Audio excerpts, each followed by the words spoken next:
क्या आपको भाव तोरसेकर से मिलना है? क्या आपको विष्णु शंकर जैन से मिलना है? या आप आनंद रंगनाथन से मिलना चाहते हैं? जी हाँ, 25 से ज्यादा वक्ता होंगे एक ही शहर में। 21 मार्च को मिलते हैं मुंबई में। अभी ही रजिस्टर करें क्योंकि सीटें बहुत कम हैं। इस आंदोलन में अपना सहयोग दें और राष्ट्र की आवाज बने। इस राष्ट्रवादियों के कुंभ में हर एक राष्ट्रवादी को आना चाहिए और इतिहास का हिस्सा बनना चाहिए। रजिस्ट्रेशन की डिटेल्स आपको वीडियो के नीचे डिस्क्रिप्शन में मिल जाएंगी।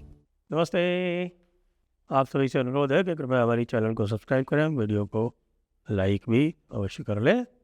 और रजिस्ट्रेशन ओपन है, लेकिन रजिस्ट्रेशन बहुत तेज़ी से फिलअप हो रहा है। जी हाँ, मैं बात कर रहा हूँ दी जयपुर डायलॉग्स कोंकण समिट मुंबई 2026, 21 मार्च 2026 की। तो शीघ्रता अवश्य कर लें। बात कर लेते हैं भारतीय सेना की तैयारी की। भारतीय सेना की जो ज़बरदस्त तैयारी चल रही है वो भी एक फैक्टर है। तो यूएस अमेरिका ट्रेड डील जो हुई है ना, उसमें वो भी एक फैक्टर है, क्योंकि अमेरिका का जो मिलिट्री इंडस्ट्रियल कॉम्प्लेक्स था उसने बहुत जोर डाला वाइट हाउस पर, ट्रंप पर, और कहा कि भाई साहब ऐसे चलता रहा तो हम यहाँ से बिल्कुल टोटली अलग हो जाएंगे और हम यहाँ कुछ भी नहीं बेच पाएंगे। वैसे तो अमेरिका आप जानते हैं बुलिंग करता है, और अभी अल्जीरिया के ऊपर SU-57E खरीदने के ऊपर उसने उसको सैंक्शंस की धमकी दे दी। लेकिन ये भारत के साथ नहीं कर सकता, क्योंकि भारत को अगर सैंक्शंस की धमकी देगा तो भारत के साथ उसके काफ़ी सारे सौदे चल रहे हैं। तो भारत कहेगा ये ले जाओ तुम वापस, फिर हम दूसरी जगह से लेते हैं। जो हम तुम्हारे साथ बातचीत कर रहे हैं वो भी नहीं चलेगी। F-35 की बातचीत तो आगे चल ही नहीं रही है, वैसे ही बंद कर दी गई। ले रहे हैं हम रफ़ाल 114, और रफ़ाल के बाद फिर हम मिलेंगे SU-57। कोई 60 SU-57 ले रहे हैं, बाकी हम अपना AMCA बना रहे हैं। AMCA की बात आती है तो साहब AMCA में आज एक बहुत बड़ा डेवलपमेंट हो गया कल। और वो डेवलपमेंट ये हो गया कि AMCA के प्रोडक्शन के लिए 3 कंपनी शॉर्टलिस्ट हो गई, जिसमें से एक को AMCA बनाने का टेंडर दिया जाएगा DRDO द्वारा, क्योंकि DRDO ने इसके टेंडर मांगे थे। और सबसे बड़ी खबर ये है कि जो 3 कंपनी शॉर्ट लिस्ट हुई हैं, जिनका नाम आया है, टाइम्स ऑफ इंडिया ने तो ऑफिशियली छाप भी दिया है कि भाई टाटा, L&T और भारत फोर्ज। जी हाँ भाई, भारत फोर्ज जो आपकी गन्स बनाती है, ये टैग्स वगैरह, अमोघ जिसका नाम रख दिया गया है अभी। तो ये 3 कंपनीज जो हैं वो शॉर्ट लिस्ट हो गई हैं, इनके जो कंसोर्शियम है वो शॉर्ट लिस्ट हो गए, और HAL बाहर हो गया है। जितने लोगों से भी मैंने बात की वो बड़े प्रसन्न हैं। उन्होंने कहा कि HAL बाहर हो गया है, इसका अर्थ ये है कि भाई AMCA की जो टाइमलाइन दी हुई है उस टाइमलाइन में तैयार हो जाएगी। क्योंकि लोगों का एक्सपीरियंस यही है कि जहाँ जहाँ प्राइवेट कंपनीज़ हैं वहाँ वहाँ प्राइवेट कंपनीज़ ने टाइमली डिलीवरी की है, और टाइमली डिलीवरी करने के साथ साथ क्वालिटी डिलीवर की है। तो क्वालिटी और टाइम इससे इंश्योर हो जाएगा, और हालात जो है वो तेजस की तरह नहीं होंगे कि तेजस को उड़ाने में HAL को 40 साल लग गए। 80s में शुरू हुआ था इसका प्रोग्राम, और अब जाके जो है वो तेजस 1 उड़ान भर पाया है, तेजस 1A अभी भी नहीं भर पाया है। और तेजस 2 की तो बात हो रही है, वो 2028-28 की बात हो रही। उड़ान तो इसी साल हो जाएगी उसकी, पहले ही फर्स्ट फ्लाइट, लेकिन आगे जो उसका इंडक्शन है वो 2028 से पहले नहीं होगा। आप देखिए कि हमारे जो स्क्वाड्रन स्ट्रेंथ है वो कितनी कम हो चुकी है उसके कारण। लेकिन इसके अलावा 2 बड़ी खबरें हैं, 2 बहुत बड़ी खबरें हैं, मैं तो उनको बहुत बड़ी खबरें मान रहा हूँ। और वो खबरें ये है कि अस्त्रा 1 और 2, जिनकी मैं बात आपके साथ कर चुका हूँ कि किस तरह से अस्त्रा 1 और अस्त्रा 2 की रेंज जो है वो बढ़ा दी है। DRDO ने उनकी रेंज बढ़ा के 150 किलोमीटर और 240 किलोमीटर कर दी है। लेकिन एक और टेस्ट किया शालदीपुर, जो हमारे जो टेस्ट रेंज है उड़ीसा के तट पर, वहाँ से DRDO ने एक टेस्ट किया, मिसाइल टेस्ट किया कि SFDR बोलते हैं उसको, सॉलिड फ्यूल डक्टेड रैमजेट, ये इसकी फुल फॉर्म है। सॉलिड फ्यूल डक्टेड रैमजेट का मतलब ये है कि जैसे रैमजेट इंजन भी लगा दिया जाएगा उस मिसाइल में, और उससे वो जो अस्त्रा 3 मिसाइल है उसकी रेंज बढ़ा के 350 किलोमीटर तक कर देगा। 350 किलोमीटर की beyond visual range air to air missile विश्व में किसी के भी पास नहीं है आज की डेट में। और ये जब इंटीग्रेट हो जाएगी, जो मुझे नहीं लगता कि ज़्यादा से ज़्यादा समय लगने वाला है, क्योंकि इंजन तो तैयार ही है, रैमजेट इंजन तैयार है, उसकी पूरी टेक्नोलॉजी तैयार है अस्त्रा 3 की।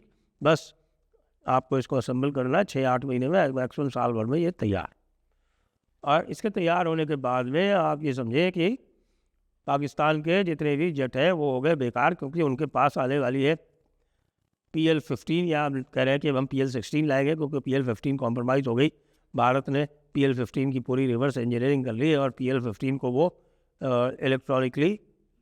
इलेक्ट्रॉनिक वॉरफेयर से डिसेबल कर देंगे जहाँ भी वो चलेगी। तो PL-16 की बात कर रहे हैं, जिसकी की मैक्सिमम रेंज 200 किलोमीटर बताई जा रही है।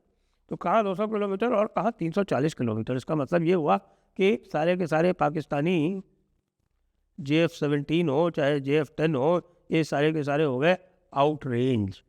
आउट रेंज का मतलब कि उनको उड़ना पड़ेगा 340 किलोमीटर से 350 किलोमीटर दूर हमारे जहाज़ों से, तो वो उनके ऊपर तो अटैक कर ही नहीं सकते। तो हमारे जहाज़ तो पूरी तरह से सुरक्षित हो गए, निरापद हो गए, जिसको बोलते हैं।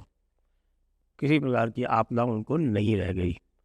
इसका अस्त्रा 3 का नाम भी बदला जा रहा है, इसका नाम रखा जाएगा गांडीव, रख दिया गया है बल्कि। तो ये गांडीव जो है, ये गांडीव अस्त्र भारत की एयर टू एयर जो फाइटिंग कैपेबिलिटी है उसको एक नए स्तर पर पहुंचा देगा।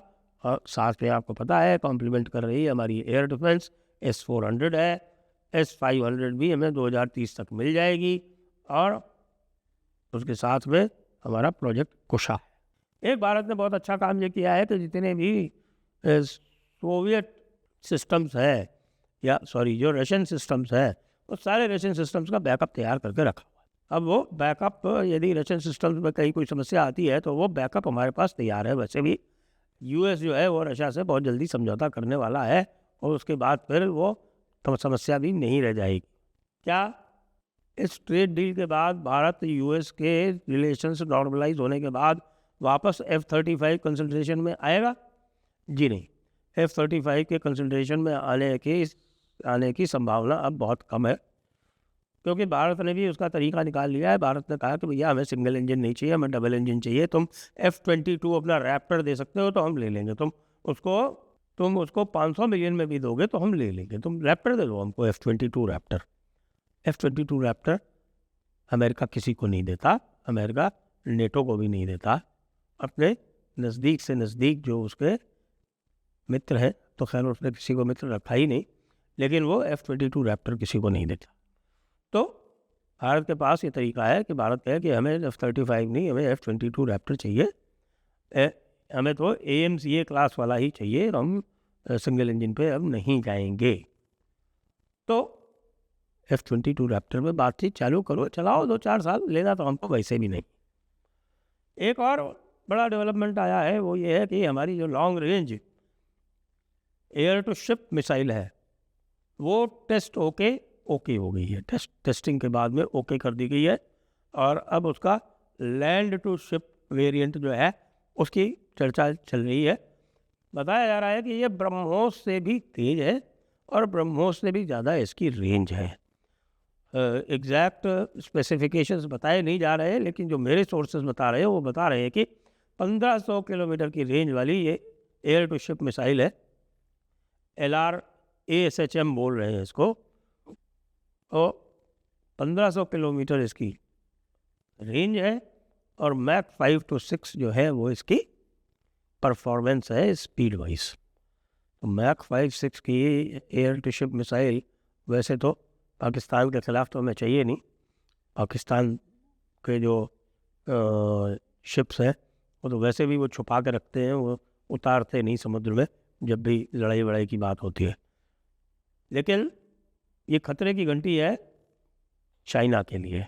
वैसे भी चाइना के लिए खतरे की घंटी चाहिए भी, क्योंकि चाइना अपना नेवल फ्लीट बढ़ा के और इंडियन ओशन में भी अपना थोड़ा बहुत जोर रखना चाहता है, जो कि भारत के हित में नहीं है। इसलिए भारत हर तरह के वेपन्स शोकेस कर रहा है। रफ़ाल M हमने ले ही लिए हैं और अब बात चल रही है अगले एयरक्राफ्ट कैरियर की। अगला एयरक्राफ्ट कैरियर भी आएगा और अगले एयरक्राफ्ट कैरियर के लिए जो सारे सिस्टम्स हैं वो पहले से तैयार रखे हुए हैं। इसलिए ये जो इंडिया यूएस डील हुई है वो यहीं समाप्त नहीं हो जाती है। इसके जो दूसरे रेमिफिकेशंस हैं, ख़ासतौर से जो मिलिट्री इंडस्ट्रियल कॉम्प्लेक्स के रेमिफिकेशंस हैं वो बहुत अधिक है। उसमें सबसे बड़ा ये है कि जो अमेरिकन इंडस्ट्री है वो अब मेक इन इंडिया में भाग लेना चाहती है।